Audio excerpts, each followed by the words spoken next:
Archelaus, son of Herod the Great and Malthace, was an important figure in the historical context of the early 1st century CE, and his role provides valuable insights into the political, social, and prophetic circumstances of the time.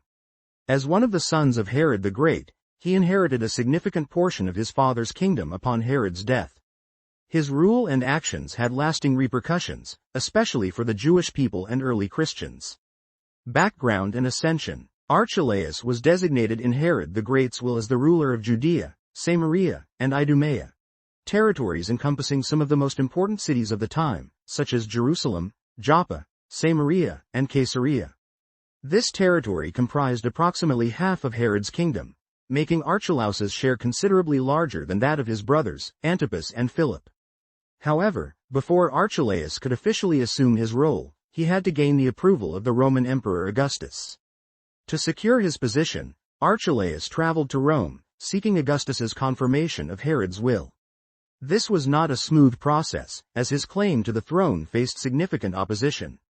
His brother Antipas contested the will, claiming he had been promised the kingship in an earlier version. In addition, a delegation of Jewish leaders also appeared before Augustus to voice their grievances against the Herodian dynasty and to protest Archelaus's harshness, which they had already witnessed. Role as ethnarch. Despite this opposition, Augustus ultimately granted Archelaus the title of ethnarch rather than king.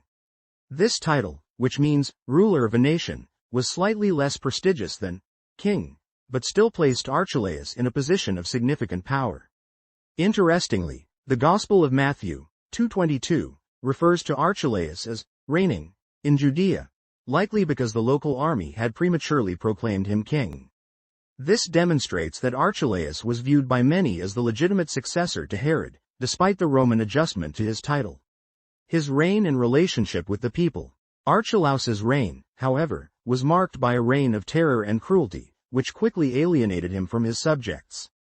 His actions included mass executions, high-handed governance, and flagrant disregard for Jewish religious laws and customs. One of the most infamous events occurred during a Passover festival. When a disturbance broke out in the temple courts, Archelaus responded by ordering his troops to suppress the unrest.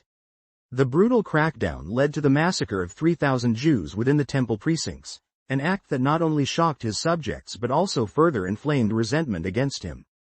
Beyond this atrocity, Archelaus made other decisions that demonstrated his lack of respect for Jewish customs. For example, he deposed and appointed high priests at will, ignoring the sacred and hereditary nature of this role within the Jewish faith. He also entered into a controversial marriage that contravened Jewish law, further angering his subjects.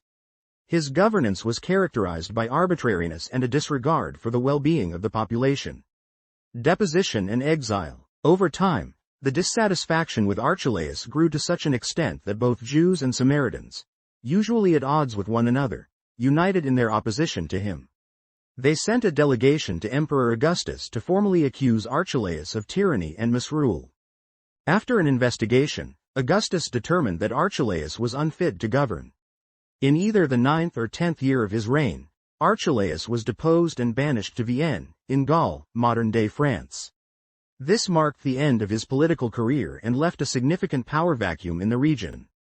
Following Archelaus's removal, Judea came under the direct administration of Roman governors, one of whom was Pontius Pilate, the official who would later play a key role in the trial and crucifixion of Jesus Christ. This transition to Roman rule further tightened the imperial grip on Judea, paving the way for the events of the New Testament. Impact on early Christianity. Archelaus's infamy had direct implications for the early life of Jesus. The Gospel of Matthew recounts that after Herod the Great's death, Joseph, Mary, and young Jesus returned from Egypt, where they had fled to escape Herod's massacre of the infants in Bethlehem. Initially, they intended to settle in Judea, but when Joseph learned that Archelaus was ruling there, he feared for their safety. Being warned in a dream, Joseph decided to settle in Galilee instead, specifically in the town of Nazareth, which was under the jurisdiction of Archelaus's brother, Herod Antipas.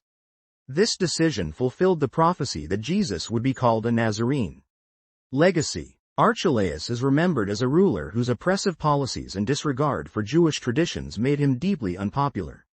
His failure as a leader highlights the complexities of governance in a region as culturally and religiously sensitive as Judea. His removal and the subsequent imposition of Roman procurators altered the political landscape, creating a new dynamic that would influence the lives of those living in the region, including Jesus and his followers. In the broader context of biblical history, Archelaus serves as an example of how political events shape the fulfillment of prophecy and the unfolding of God's purposes. His rule and its consequences are a testament to the interplay between divine intervention and human governance during this pivotal period in history.